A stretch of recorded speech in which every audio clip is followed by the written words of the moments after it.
Thank you for joining us today. My name is Dirrick and I'm going to be talking with you a little bit about principle living, a spiritual, linear path to understanding relationships and how to better your life, how to heighten your life, how to live a more purposeful life.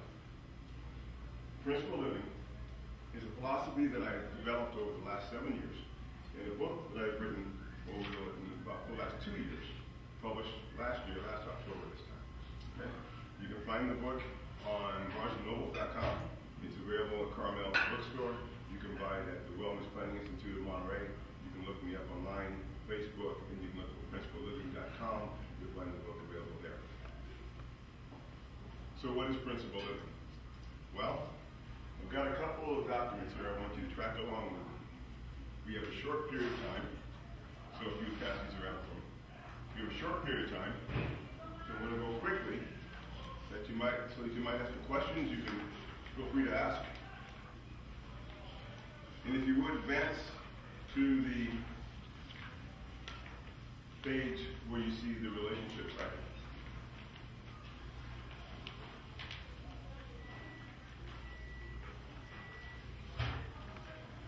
So the question that most people ask themselves from a religious perspective, and principle living is a biblically based program, but it is not religiously oriented.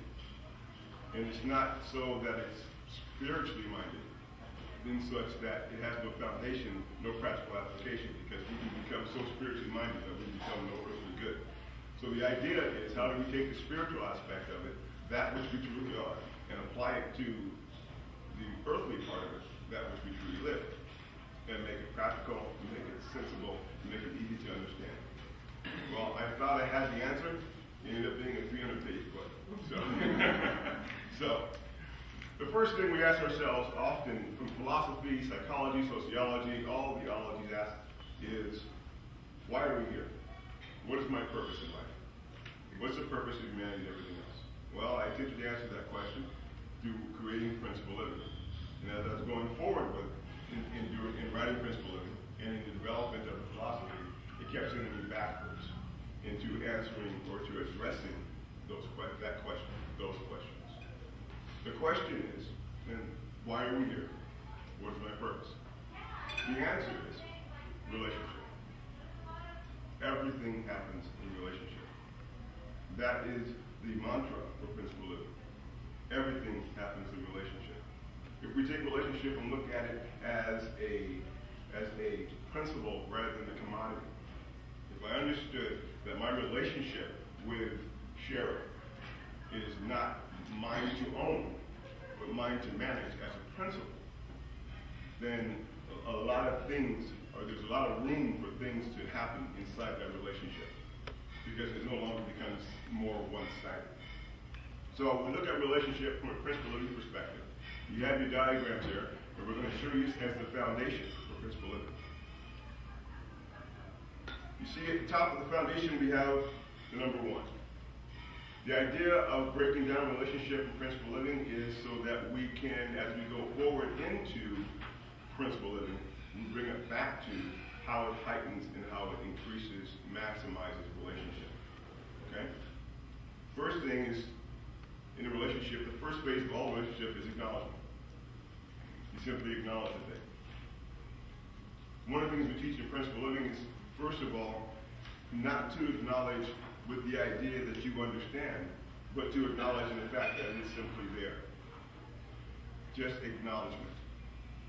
It sounds pretty simple, but you'd be surprised how many times we acknowledge with our own reasoning in mind, rather than emptying ourselves and allowing things to be what they are. The second thing we have inside principle living, relationship cycle, principle living, is acceptance. After you acknowledge a thing, you must accept the thing. Now, the two are so closely together, and you can say they're almost one and the same, but they're not. How are you accepting something? When are you accepting it? Why are you accepting things that you've acknowledged? How are you acknowledging? Why are you acknowledging? Becomes part of developing the relationship. The third step in the relationship cycle is communication. And there is no point that we do not communicate. Every aspect of being, every aspect of what we do, there's always something being communicated. See there? Communication. And yeah, so as the speaker said, everybody turn your cell phones off, please. If we understand what communication is, if we understand what acknowledgement is, if we understand what acceptance is, we can now understand better what communication is and why it's there. The last part of the relationship cycle that we have in principle living, anybody guess? If you ever read the book? Trust. Oh, I know that. Trust. And the reason why this goes backwards is literally just to get your attention, or counterclockwise. Communication is a tool that is used primarily for one reason and one reason only, and that is to build trust. Trust is the platform where intimacy and things happen. Now, think about how many relationships you've had in the past, and you decided to acknowledge or not acknowledge something. Or you decided that you were not going to accept something. You communicate that one way or another. And it either heightens, depthens, or increases your trust factor. And if your trust factor is increased, your relationship continues to grow because you begin to acknowledge something else about that person or that thing. You accept something, you communicate at a deeper level, different level, and trust heightens and continues to grow. The more you keep the cycle going, the stronger the relationship becomes, so much so that the two things can actually almost be seen as one. Everything happens in a relationship. The best phrase that I can think of that identifies this cycle is where, as I told you, Principle Living is a biblical program, where it says in the Bible, the two shall be made one, the two shall be joined as one. Well, it doesn't happen from a physical perspective. It happens in a relationship, spiritual perspective. And it happens because two people have acknowledged, two people accept, two people communicate, two people trust, and it continues to go forward and forward. If you break either one of these things right here, you can lessen the relationship. But the relationship really only stops when you stop the trust factor. Just keep that in mind as we go forward. So, why is relationship so important to principle living? If you flip your page over to this part right here, this is what principle living actually is, a principle living matrix. This is what was developed as a philosophy, and I had to go backwards into understanding more about relationship before I could show you the value of what it is this matrix understands. It's a simple tic-tac-toe matrix. You can see these little gray areas over here? On the top one, please write spiritual. The middle one, please write personal. And on the bottom one, please write public. If you've seen these three type of things before, it's kind of like the id, ego, superego, the parent-child and adult relationships. The same thing that psychology has always shown us, the three levels of our existence, but they look at it more from a earthly perspective. This is your spiritual, personal, public self. This is understanding you spiritually and what's happening here. This is understanding what you interpret spiritually, and this is understanding what you manifest publicly. So what are these things all about right here? Okay. What keeps relationship going? How does it stay alive? It's a spiritual entity. How does it stay alive? Relationship stays alive from a biblical perspective, from the one time, from a biblical perspective, when God said, let. When he said let, when God said let, things happen.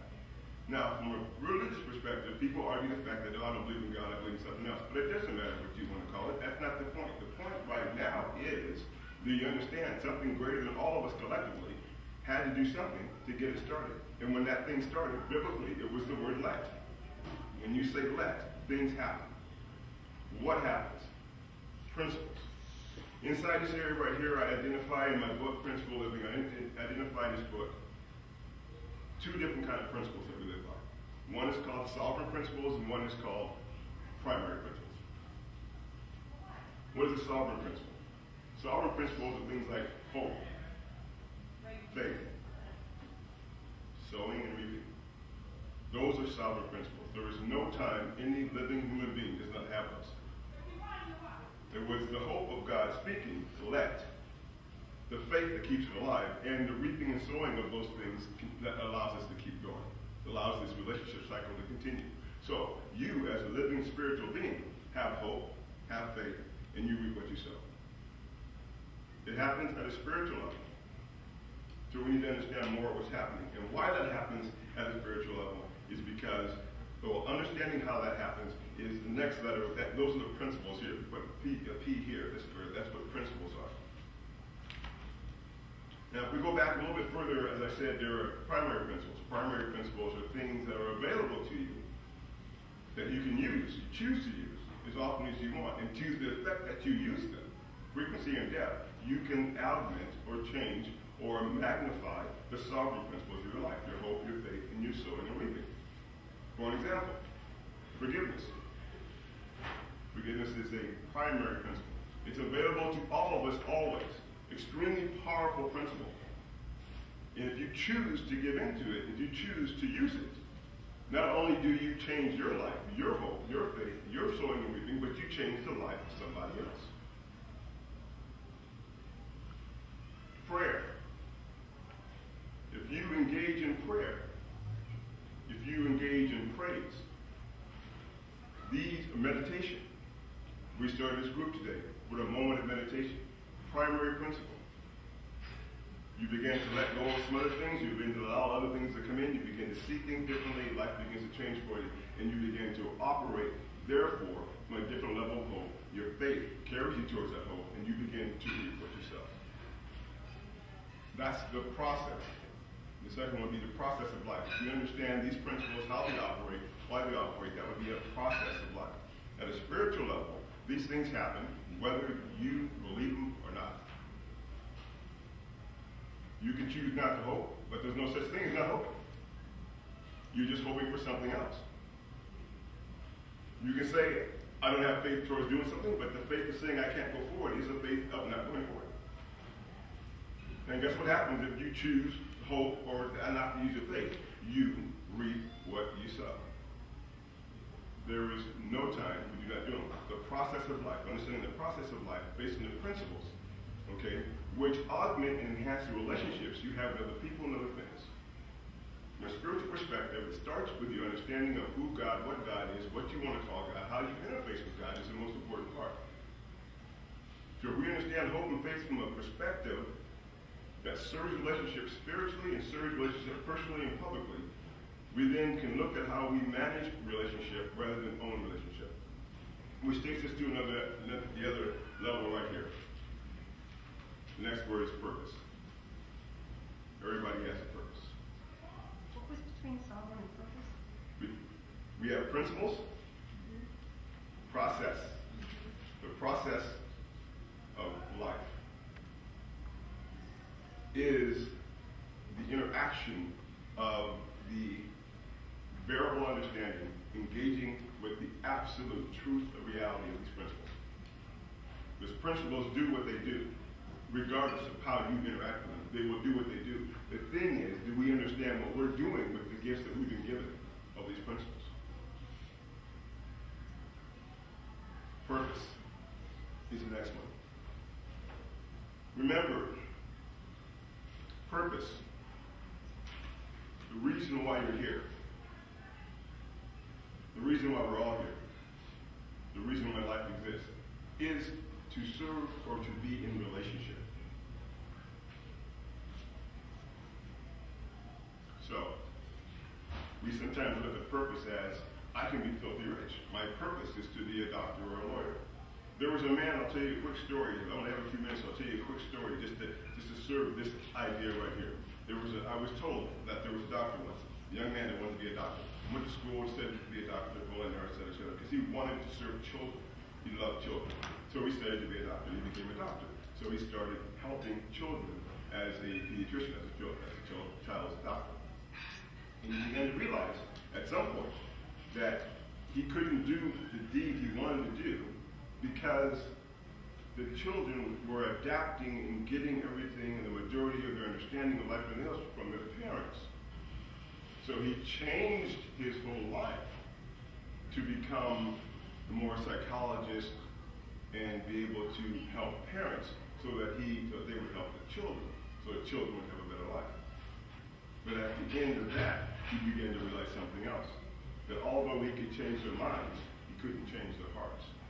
So he took his education one step further and studied theology and philosophy and became a minister and started affecting lives from a spiritual perspective. So they would think about it personally and affect publicly their children differently. So purpose is something that we look at from one perspective, from an American perspective. My purpose is to do X, Y, and Z. But then again, Mother Teresa had a purpose. Unlike many other people. Purpose is not what we believe it is. We have to understand what purpose is, how we find purpose in the process of life, of the understanding of the principles that we have available to us, which affect relationship from a global, macro, and micro perspective. From a spiritual perspective, that's what principle living is. From a personal perspective, your ambition, what you want to do with life, how you believe your purpose is what you interpret purpose to be. And what happens is, from your ambition perspective, what you do is you take your thoughts of what I want to do in life, and I push them into a spiritual atmosphere, and that either does or does not work in the process of life, goes against the principle that the principle is trying to work for you.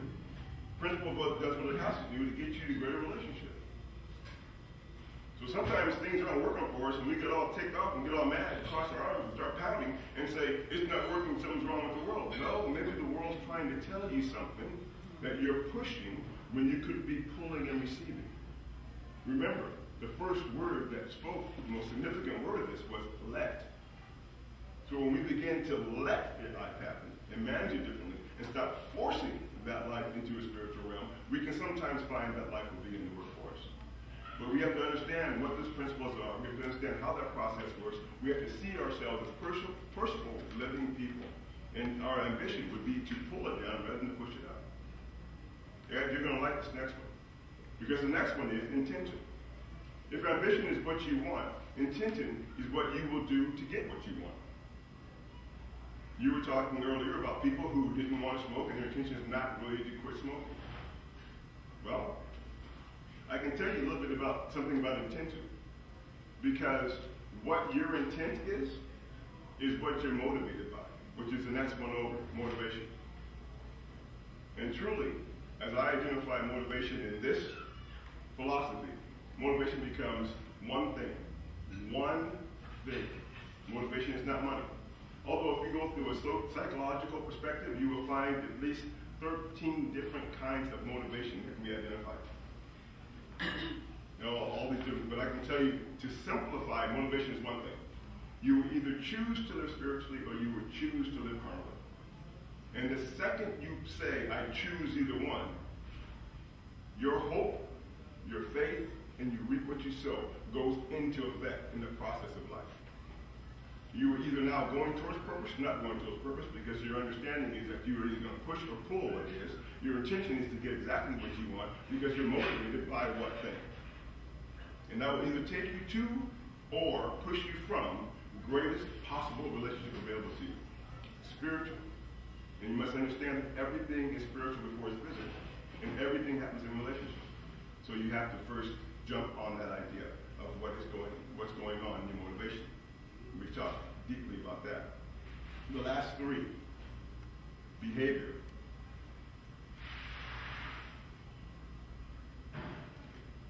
Attitude.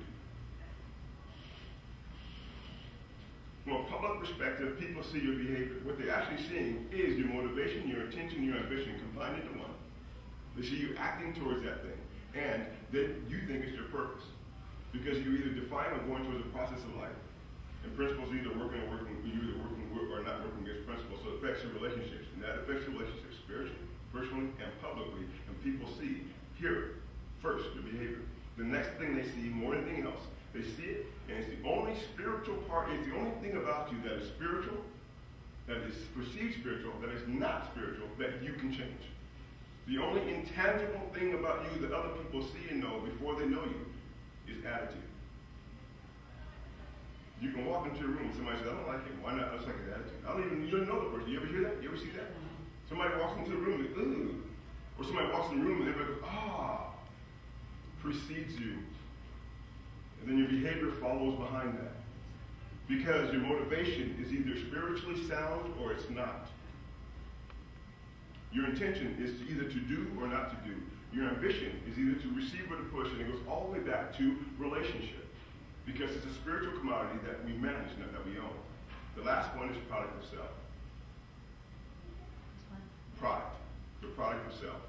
If you understand what this is right here, if you can go through all this, and you can go through all this in either you can go through all this in either a 3-week or a 1, 2, 3, 4, 5, 6, 7, 8, 9, 10, 11, 12-week, or you can go through it in a 12-month process and learn what the principle of living philosophy is. We get down to the product of self, and when we get to that product, we now take you to the point where your relationships are growing stronger,